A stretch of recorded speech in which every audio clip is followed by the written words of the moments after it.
"Sir, I'm going to have to ask you to step aside," the TSA agent said, hand raised, tone impatient. The man she was addressing didn't flinch. He stood tall in a pristine marine dress uniform, polished shoes gleaming against the tile floor, medals perfectly aligned, white gloves tight against his sides. The guard didn't speak, didn't blink, only stared ahead, unshaken, even as a small line began to form behind him at the security checkpoint. "You can't go through like that," the agent insisted. "Weapons are strictly prohibited, even ceremonial ones." She gestured toward the replica rifle slung across his back, part of the sacred uniform of the tomb guard. Still, the Marine said nothing. He simply reached into his coat pocket and pulled out a folded document. No words, just a silent presentation of what had already been cleared at the highest level. The agent opened it, scanned it briefly, then scoffed. "This doesn't change protocol." Her voice was loud enough now that others began to take notice. A few people pulled out their phones. Some looked confused. Others shook their heads, whispering among themselves. The Marine remained still, calm, composed, respectful, but unmovable.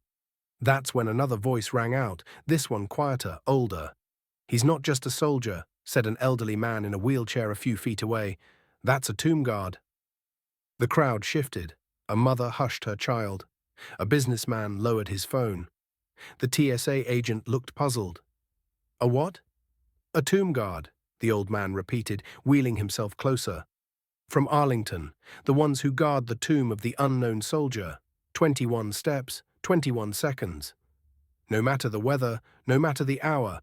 Rain, snow, thunder. Doesn't matter. They never stop." The agent glanced back at the Marine, suddenly unsure.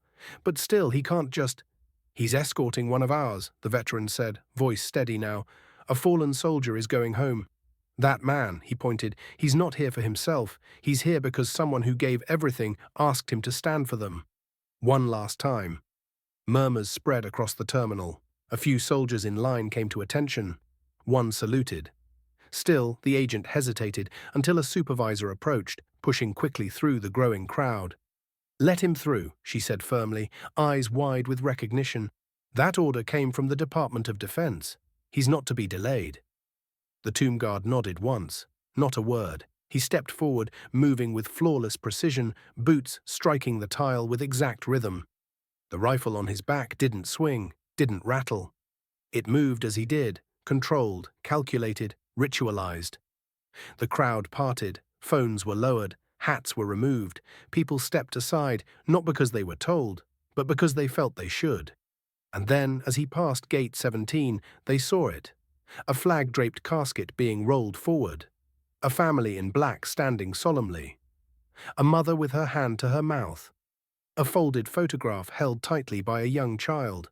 The Marine walked straight to the casket, turned and stood guard. He didn't speak to the family. He didn't need to. He was there for them. For the soldier inside. For the silence that speaks louder than words. The airport, once buzzing with noise, fell into a hush. A pilot stepped out of the jet bridge and walked to the family. "We'd be honored to bring your hero home," he said softly. "And I've asked the crew. We'll fly with no distractions, no movies, no announcements. Just respect." And as boarding began, no one pushed forward.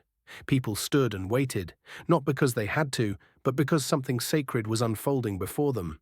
Something we rarely see anymore, pure, undiluted honor. As the casket was lifted into the aircraft, the tomb guard boarded last, taking a final look at the tarmac, as if ensuring no threat, no disrespect, no mistake would be allowed to touch this final mission.